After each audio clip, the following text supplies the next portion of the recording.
موضوع الدرس في صفة السعداء سورة الأعراف، سورة الأنعام تفسير أنفال، سورة الأنفال تفسير ابن كثير. الحمد لله رب العالمين،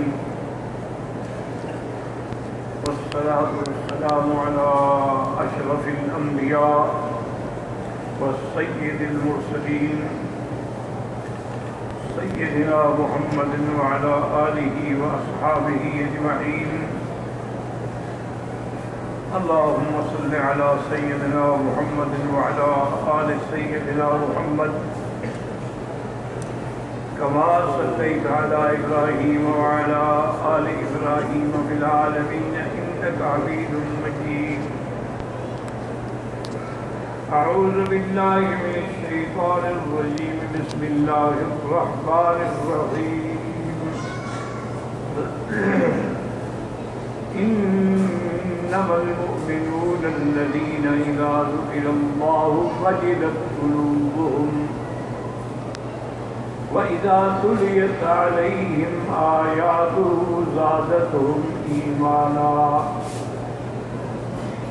وعلى ربهم يتوكلون. الذين يقيمون الصلاة ومما رزقناهم ينفقون أولئك هم المؤمنون حقا لهم درجات عند ربهم ومغفرة ورزق کریم. اللہ تبارک و تعالی نے کلام مقدس کی ان آیات مبارکہ بھی ارشاد فرمایا ہے مومنوں کی صفت کے بارے میں کہ مومنون جو ہے ان کی صفتیں کیا ہیں، علامات کیا ہیں، ان کو پہچان کیا ہے. تو پہلی صفت یہ ہے کہ الذین اذا ذکر اللہ وجلت قلوبہم،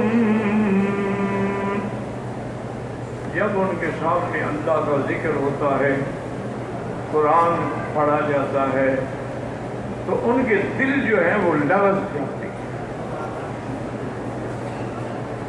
پہلی صفت ان کی یہ ہے. اور دوسری صفت کیا ہے؟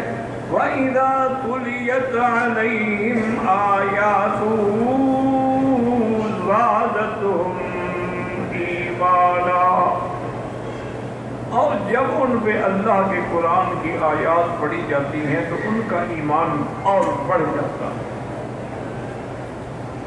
پہلی صفت کیا تھی؟ جب اللہ کا ذکر، وہ مطلق ذکر تھا. دوسری صفت کیا تھی کہ ان پہ جب قرآن پڑھا جاتا ہے، قرآن آتا ہے تو ان کا ایمان اور بڑھ جاتا ہے. یہ دو صفتیں ہو گئی. اور تیسری صفت کیا ہے؟ فرمایا کہ وَعَلَىٰ رَبِّهِمْ يَتَوَكَّلُونَ، وہ اپنے رب پر ہی بھروسہ کرتے ہیں، اللہ کے سوا کسی پہ توکل نہیں کرتے. اب صفت اور ہے الذین یقیمون الصلاۃ، جو نمازوں کو قائم کرتے ہیں. یہ بدنی عبادات کا ذکر آ گیا. وَمِمَّا رَزَقْنَاهُمْ يُنْفِقُونَ، اور جو ہم نے ان کو رزق دیا ہے اللہ کے راستے میں خرچ کرتے ہیں. یہ مالی عبادات کا ذکر آ گیا.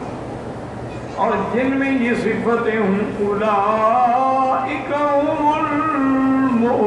المؤمنون حقا، وہی سچے مومن ہیں. اب اللہ نے فرمایا جب ان کی یہ صفت ہے تو ان کو ملے گا کیا؟ فرمایا لہم درجات عند ربهم، اللہ کے ہاں ان کے لیے بہت بڑے شان کے درجات ہیں. جن کو اللہ پاک انہیں عطا فرمائیں گے۔ وَمَغْفِرَةٌ، اگر کوئی کوتاہی ہوئی ہے تو اللہ کے ہاں ان کے لیے بخشش ہے۔ وَرِزْقٌ کَرِيمٌ، اور رزق کریم سے خدا بعض علماء نے فرمایا کہ جنت ہے، اور بعض علماء فرماتے ہیں کہ اللہ نے ان کے لیے ایسے رزق رکھے ہیں جو رزق بھی شان والے ہیں۔ تو اب سمجھیں الحمدللہ اللہ کے قرآن کو کہ پہلے ہم نے واقعہ پڑھا تھا کہ بدر کا، کہ صحابہ میں تھوڑی سی جب کلش ہوئی، اختلاف ہوا، لیکن یہ ان کی شان ہے کہ جب اللہ کا قرآن آیا تو سارے جھگڑے ختم۔ جب اللہ نے حکم دے دیا کہ اتقوا اللہ، اللہ سے ڈرو، وَأَصْلِحُوا ذَاتَ بَيْنِكُمْ، اپنے جھگڑے ختم کرو۔ اب اللہ نے ان کے آگے یہ صفت ذکر فرمائی کہ کیونکہ وہ تو مومن ہے نا، اور مومنوں کی تو شان ہی یہ ہوتی ہے۔ کئی مقامات پہ اللہ نے مومنوں کی صفتوں کا ذکر فرمایا ہے۔ قَدْ أَفْلَحَ الْمُؤْمِنُونَ،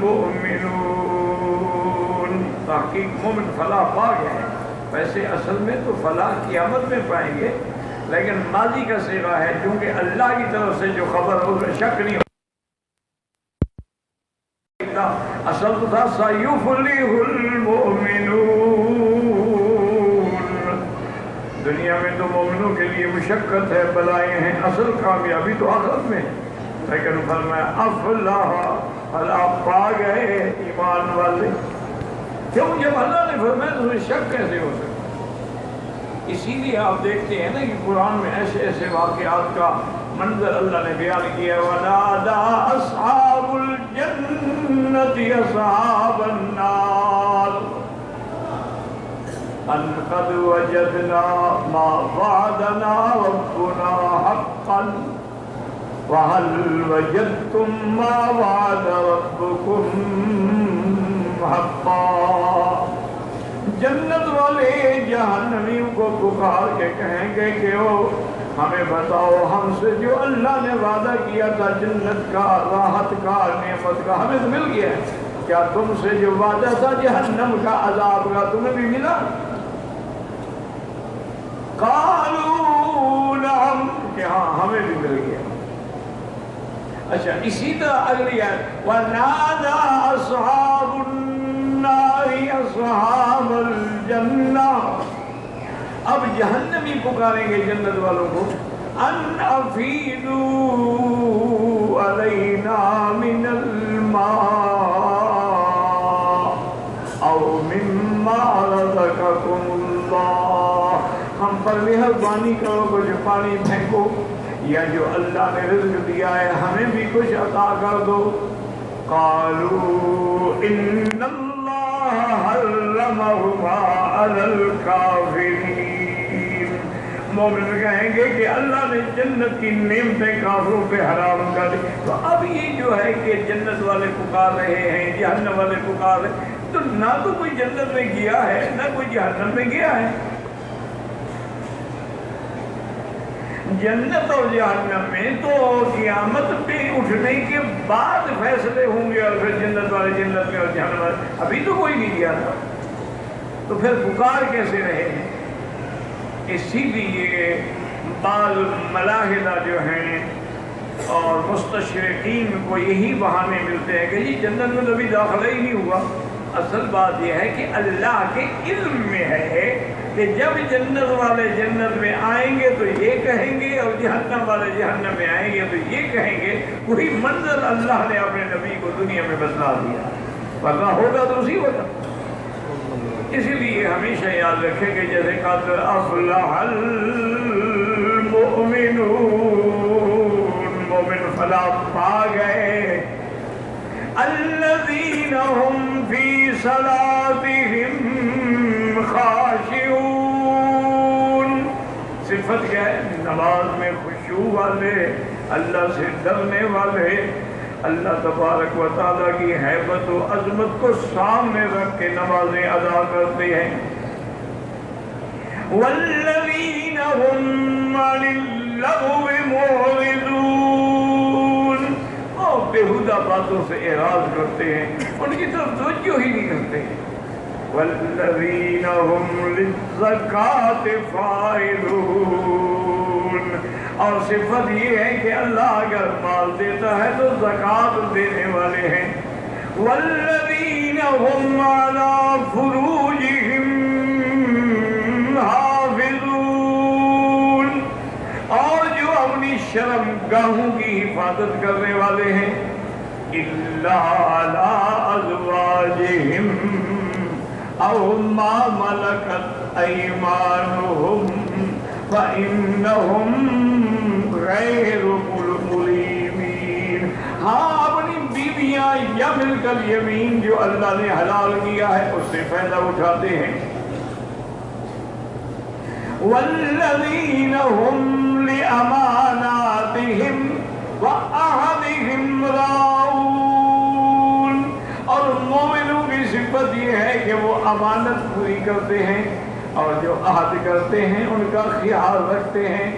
والذین هم علی صلواتہم یحافظون، اور مومن وہ ہیں جو نمازوں کی حفاظت کرتے ہیں، اپنے وقت پہ ادا کرتے ہیں۔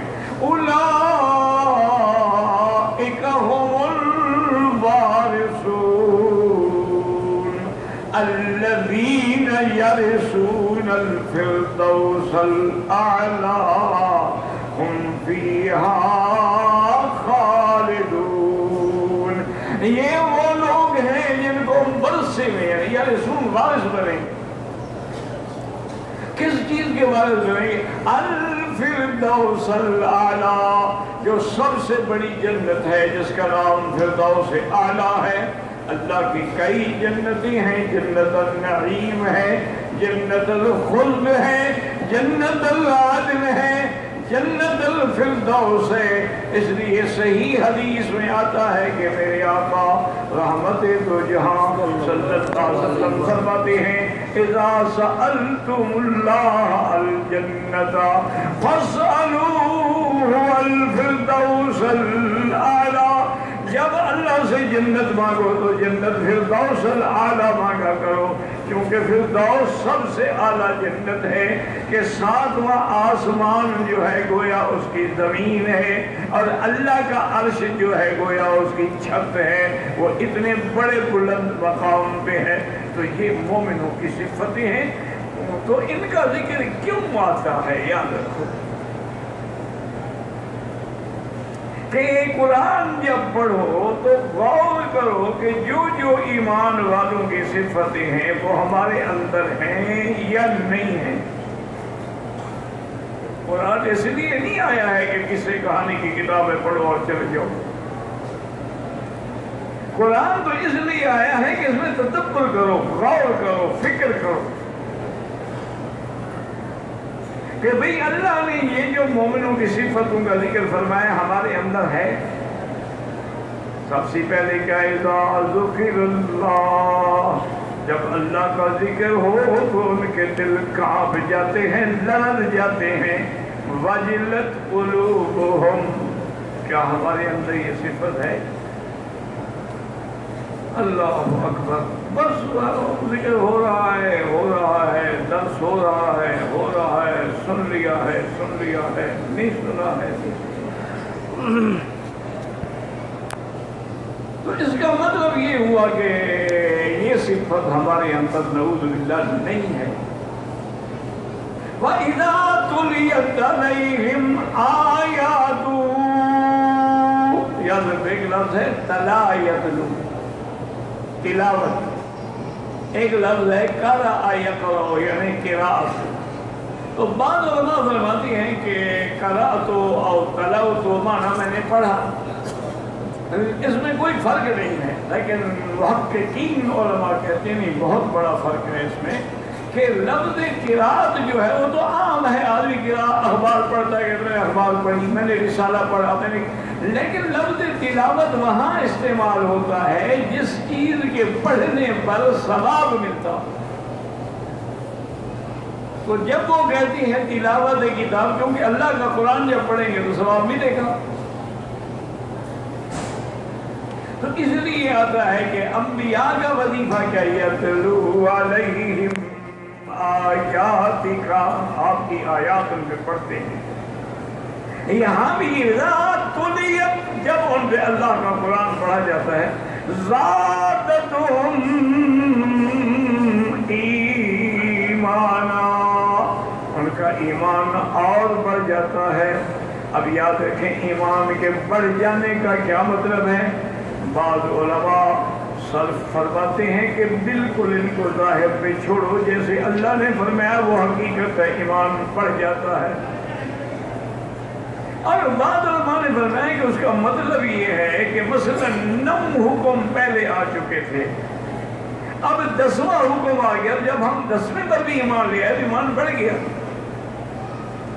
اور بعض علماء یہ فرماتے ہیں کہ بڑھ جانے کا معنی یہ ہوتا ہے کہ جیسے ایک درخت ہے، اس پہ پھل پھول لگے ہوئے ہیں، تو وہ جب اس کی شاخیں پھیلیں گی، پھل پھول لگیں گے، تو گویا درخت بڑھ گیا ہے۔ تو مومن کا ایمان بھی اسی طرح ہے کہ جب اس کے اندر یہ کیفیات پیدا ہوتی ہیں تو ایمان بڑھ جاتا ہے۔ اب ان میں بڑی باریک بحثیں ہیں کہ کمن بڑھ جاتا ہے یا کیفن بڑھ جاتا ہے، بہرحال جو اللہ کے قرآن میں ہے ہمارا اس پہ ایمان ہے۔ وَإِذَا تُلِيَتْ عَلَيْهِمْ آيَاتُهُ زَادَتْهُمْ إِيمَانًا وَهُمْ عَلَىٰ رَبِّهِمْ يَتَوَكَّلُونَ۔ وہ اپنے رب پہ بھروسہ کرتے ہیں اور کسی پہ بھروسہ نہیں کرتے کہ سامنے 1000 کا لشکر ہے، یہ 313 ہیں، سامنے مسلح ہے، ان کے بعد نہ تلواریں ہیں، نہ گھوڑے ہیں، نہ سامان ہے، نہ سلاح، لیکن اپنے رب پہ ہر حال میں توکل کرتے ہیں۔ اور جو اللہ پہ توکل کرتا ہے اللہ تبارک و تعالیٰ پھر اس کی حفاظت فرماتے ہیں۔ وَمَن يَتَوَكَّلْ عَلَى اللَّهِ فَهُوَ حَسْبُهُ، اللہ کافی۔ اسی طرح میں پاک نبی رحمت عربی صلی اللہ علیہ وسلم نے 3 چیزیں بتائی ہیں، اگر یہ 3 چیزیں دماغ میں رکھ لو اور پلے میں باندھ لو تو انشاءاللہ ہمیشہ عقیدہ بھی ٹھیک رہے گا، ایمان بھی ٹھیک رہے گا، اور اللہ کی رحمتوں کے حقدار بھی بنو۔ صرف 3 آپ نے فرمایا اذا سألت فاسأل من اللہ، جب سوال کرو تو صرف اللہ سے سوال کرو، مانگو تو اللہ سے مانگو، بس۔ اللہ اکبر، اللہ اکبر، سیدھا اللہ سے مانگو۔ اور فرمایا اذا استعنت فاستعن باللہ، اور جب کسی سے مدد چاہو یا مدد پکڑو تو اللہ سے مدد پکڑو، مدد کرنے والا بھی وہی ہے۔ اور فرمایا اذا توکلت فتوکل علی اللہ، اور جب بھروسہ کرنا ہو، توکل کرنا ہو تو اللہ پہ توکل کرو، کیونکہ بندوں پہ توکل کرو گے تو بندے جب مر گئے تو پھر کیا کرو گے؟ جن پہ توکل کر رہے ہو تو خود محتاج ہیں، اس لیے اس ذات پہ توکل کرو جو ہمیشہ ہے، جو قائم ہے، جو دائم ہے۔ یاد رکھیں کہ قرآن کے سمجھنے کے لیے ضروری ہے کہ علماء نے کہا ہے نا کہ علم ہو اور عمل نہ ہو تو یہ وبال ہے، عمل ہو اور علم نہ ہو تو یہ ضلال ہے۔ کیا مانا کہ علم تو ہے لیکن عمل نہیں کرتا تو پھر تو وبال ہی ہے نا، پھر تو جاننا عذاب ہو گیا نا، عالم کو تو زیادہ عذاب ملے گا۔ اس لیے اللہ نے فرمایا تھا نا کہ میرے بدری کی بیویاں تم نبی کی بیویاں ہو، اگر تم غلطی کرو گی تو تمہیں تو دوبارہ عذاب دیں گے، کیوں تم نبی کے گھر میں ہو، وحی آتا ہے، قرآن آتا ہے، حضور کی صحبت ہے، تم بھی عام عورتیں ہو۔ من یأت منکن بفاحشۃ مبینۃ یضاعف لها العذاب ضعفین، پھر تمہیں تو پھر نہ اللہ. تو اسی لیے انہوں نے کہا کہ علم بغیر عمل وبال ہے،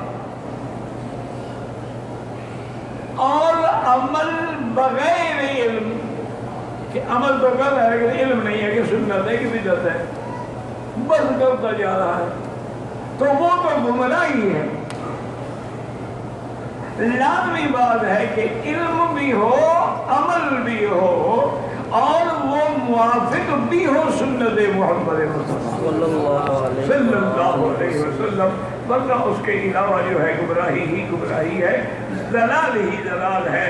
لاکھ اپنے آپ کو سمجھو کہ میں اچھا عمل کر رہا ہوں، لیکن اچھا عمل وہ ہے جس سے اللہ کے نبی نے مہر لگائی. اچھا اب اس کے بعد فرماتی ہے ان کی صفت کیا ہے؟ الذین یقیمون الصلاۃ، یاد رکھو نمازوں کو قائم کرتے ہیں. کسی جگہ اللہ نے یہ نہیں کہا نمازیں پڑھتے ہیں.